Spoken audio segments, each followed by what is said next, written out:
What would you do if you found a cabin in the woods part 2? Just silence.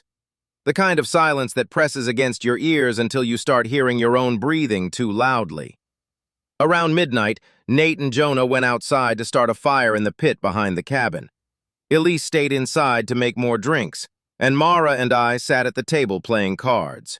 That was when we heard the first knock. 3 slow taps. Not at the front door, at the basement door. We all froze. Mara looked toward the kitchen. "Did you hear that?" Nobody answered. Then came the voice. A man's voice, low and rough, muffled through the door. "Let me out." Jonah laughed nervously from outside. "Okay, not funny." The voice came again. "Please." This time it sounded closer.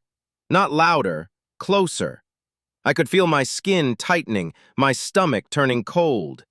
Elise came in from the kitchen, holding a bottle in one hand. "What's going on?" Before anyone could answer, the knocking started again. Harder this time. Bang, bang, bang! The basement door rattled in its frame. And then, from below, something dragged slowly across the floor. A long, scraping sound like nails on concrete. Nate came back through the back door a second later and looked at all of us. "What happened?" None of us answered right away. He followed our eyes to the basement door. His face changed. The color drained from it so quickly that for a second he looked sick.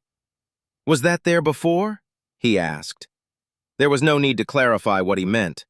The basement door, the scratches, the dark, wet marks seeping around the bottom like something had been pressing its face against the wood.